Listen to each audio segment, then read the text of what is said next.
If you're thinking about refinancing your home, you're probably thinking about lowering your interest rate.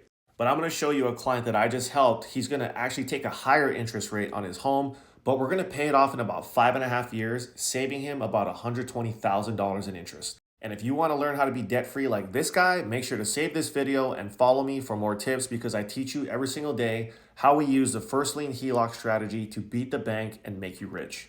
All right, this guy is a rare person. He owes $345,000 on his home. All right, this dude is a very special client. He only owes $345,000 on his home. He's got a 7.5% interest rate, and we're going to refinance him into this HELOC that's going to be about 8%. He's making an additional $958 a month towards his principal payment. That is so rare. I never see anybody doing that. Net income between him and the wife is about $21,000. So remember, on this first lien HELOC, that's the amount of money that gets deposited into our checking account every single month.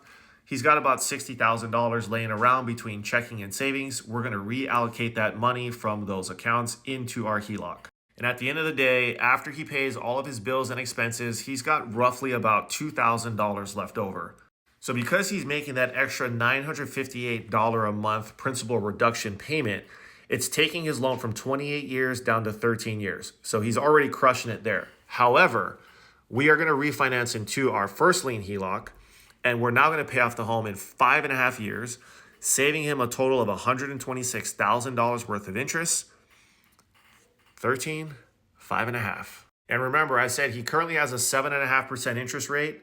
The average rate of what we're using to model this scenario out is 8.3%.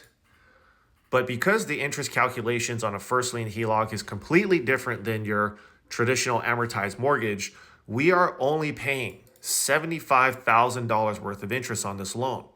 That $75,000 is the equivalent of having an effective APR on your mortgage of 1.3%. And I know so many of you are going to start commenting, this is the dumbest thing ever. Why would you go from 7% to 8%? This is a scam. But you know what? I just showed you that that would literally get him to pay his home off in about 5.5 years. So unless you don't want to pay your home off faster, and he's saving about $120,000 in interest, and you don't like interest savings, then you can keep paying your 30-year fixed mortgage back to the bank. They'll gladly take your money.